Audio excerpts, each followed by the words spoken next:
Combattants de l'indépendance, aujourd'hui victorieux, je vous salue au nom du gouvernement congolais.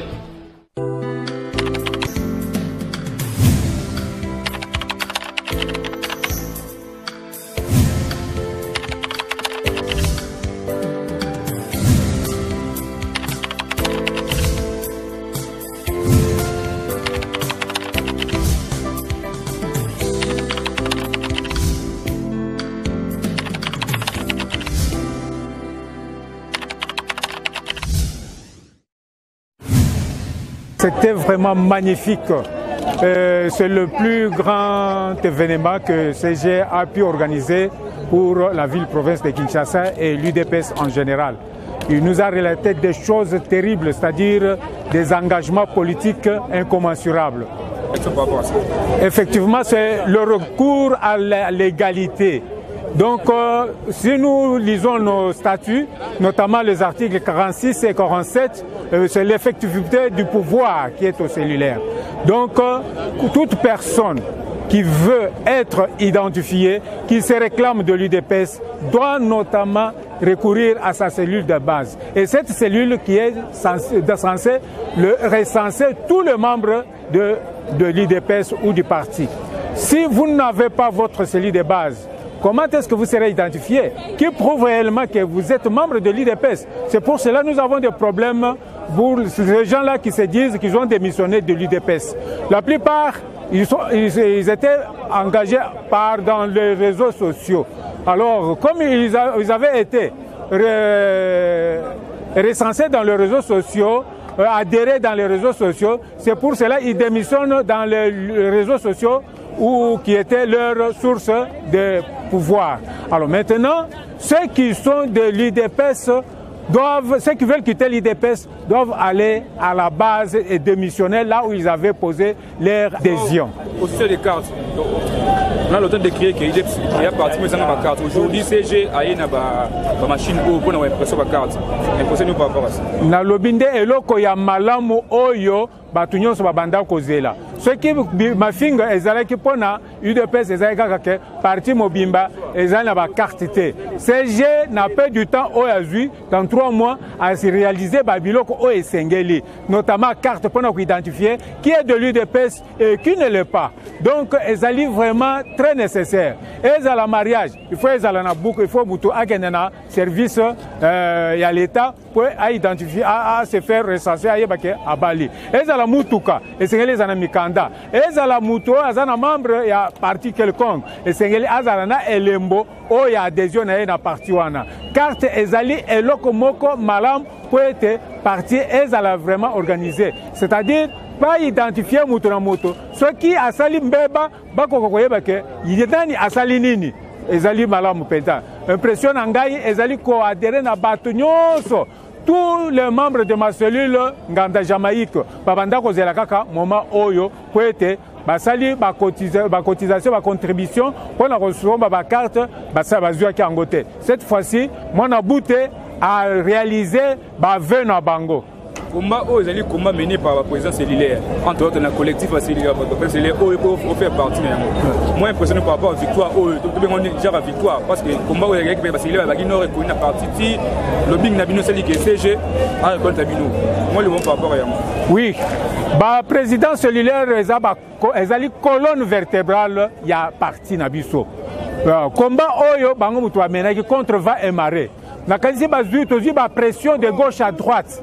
Bazokoloba, oh voilà, CG a kozonga sima abandaki boye a réaliser angote bazoko sabino le loyo ezali esengo ya mutu nyonso à partir ya ba président cellulaire ba président sectionnaire bazui mbano ya kozala reconnu officiellement ba fédéraux na biso elikoloba que aucun mouvement associatif et kozala en dehors ya cellule nangote et sengeli est adhéré à la cellule ba identifier bango na ba président cellulaire et ça ba membre ya ba mouvement associatif ezali vraiment esengo malamu esengo ya kitoko oyo nano oyo tozaki nango na ebandeli oyo sikoyo ezongeli biso ezali esengo malamu mutu. Le collectif des présidents cellulaires ezali ezo tambola na ndenge moko elongo bani. tozali awa toza ko élaborer notre code ya bonne conduite parce que esengeli tozala na mibeko taliye oya kotikala sima etaliye oya kotikala sima na prononcer que etaliye il va s'apprendre qu'à lui-même. Merci. Bien. Bonsoir président. Oui, bonsoir journaliste. Oui, bah combo na yo et fonctionne na IDPS. Combo na ngai nazali na bazali ko benga na combo ya Bo 500 Tulufuta. Président cellulaire cellule Fona 2 na section ya Barumbu. Oui, tout monde section de Lukunga. Tout le monde est à CG Kabuya Ayambi, la présidence cellulaire dans la sectionnaire. Alors bien pouvoir ils ont mis pas na bino. Longtemps vous avez laissé na ba oubliette. Et le pouvoir ils ont mis personne n'a mis par rapport à ça. To sepeli vraiment makasi ndenge secrétaire général bazwa structure informelle ba commission ngo structure formelle aussi longtemps que na statut na biso structure ezali statuteur ezali cellule de base biso musala na biso na kati ba cellule photo recruter des membres musala oyo ba pesi biso na statut na biso mais baboya biso ba kei kotala ba parlementaire debout ba kei kotala ba structure ya ba association sans que bayiba ke UDPS ezana statut mubinibe kumikuli conseil na biso oyo ezali ko kamba parti na biso mais lelo yo na moni selon collectif ya ba cellulaire ba bundi secrétaire général a moni te photo zonga siko na nzela ya malamu tozonga na mulongo tozonga na statut yango nde bazonga seliso pouvoir wana yango biso nyonso ba présence cellulaire to sepeli lelo to moni c'est Kabuya la recevoir machine ou ba carte longtemps de créer que il est président parti mo ezanga ba carte ba membre bazaka ba membre bazali éparpillé bongo lelo to moni machine à carte bientôt là il est peut-être ils ont ba carte na moi tant mon laïque ça fait 10 ans qu'il est dit ba 10 ans l'équipe bazanga ba carte lelo ba carte ils ont na il est peut-être impression par rapport oh to sepeli vraiment surtout biso ba présence cellulaire to zala qui vraiment bazo tia biso makelele mingi concernant ma carte que nos partis ya IDPS parti mounen o ezali 37 ans ezali na ba carte de membre te mais ba parti ba mallette o monta kota lelo a ju carte lokola CG a songer a biso lisusu bien que te toza tozonga sima ya to recourir na sima ba to ba na osali biso ba carte te asumi ba machine to peso longonya zamba na lola abatela asunga CG na biso à partir de lelo to koyebisa siko ba membre nyonso bazonga na ba cellule au tango koya na cellule au kozala identifié à partir de cellule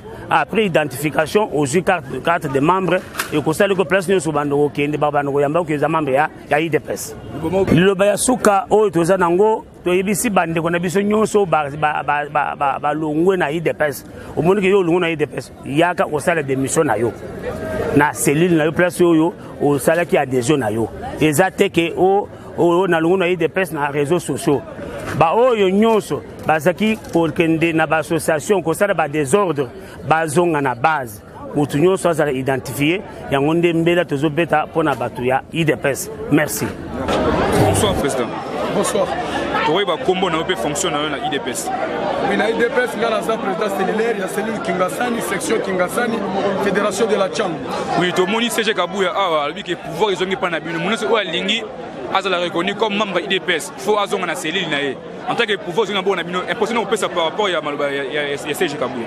D'ailleurs loko liboso na kolobana secrétaire général eza merci ya mibale na koyebisa na mutu nyonso oyo landi message ya CG que esika oyo oza sasa ko se reconnaître mutu a parti eza na fédération te eza na section te eza nde na cellule nde selon l'article 4 ya statut na biso elobi ke mutu oyo azobengana ke mutu a IDPS aza oyo cellule a recruté cellule a recensé ba cellulaire nde bayebi ba membre ya IDPS ba sectionnaire te ba fédéraux te ba nationaux te mutu nyonso azonga na nini ozala ministre ozala mandataire ozala DG Songolo Pakala ozala diaspora soki ozana mikili ya poto te il faut kota na cellule oyo na quartier ozome retrouver ozala kuna président cellulaire nde azana makoki ya kozwa kombo na yo kopesa soki baza na posa ya kombo ya bato po basala misala.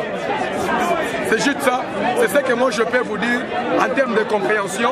Je remercie tant le secrétaire général qui vient de remettre tout à la base, parce que la base a été humiliée à cette époque-là. Des envahisseurs du parti qui nous ont quittés et qui sont en train de faire la propagande de faire leur parti politique.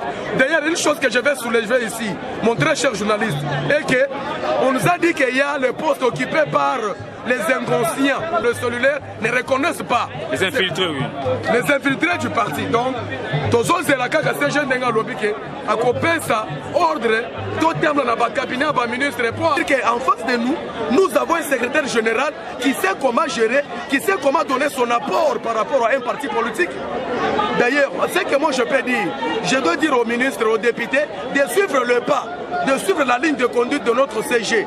Au lieu d'aller créer l'association, il faut s'impliquer dans l'évolution du parti. Ce qui t'a fait de ce que tu es aujourd'hui, c'est le parti. Tu ne peux pas aller ailleurs, il faut revenir au parti. Ce combat gagné aujourd'hui, il y a un collectif à président cellulaire. Un mot par rapport à ça. Mais par rapport au collectif des présidents cellulaires, d'ailleurs, moi-même, je me présente. Dans le collectif de présidents cellulaires, moi, je suis coordonnateur de cellulaire, de tous les cellulaires de Tchangou.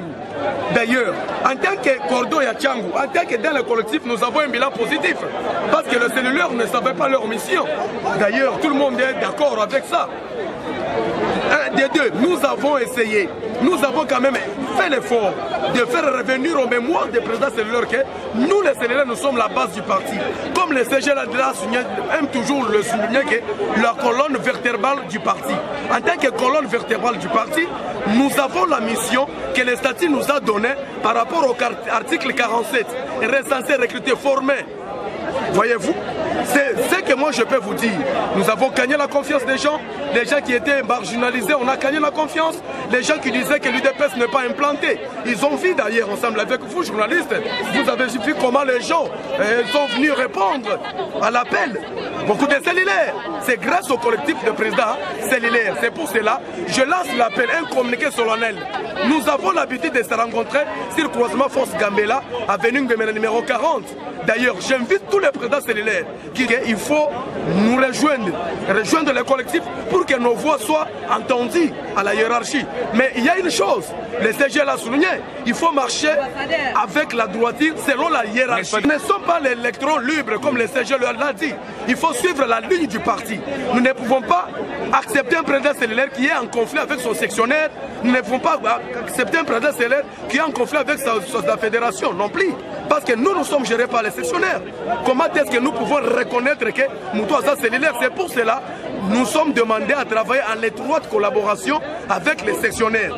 C'est pour cela que je demande aux sectionnaires de nous apporter leur apport, nous tendre la main pour bien travailler.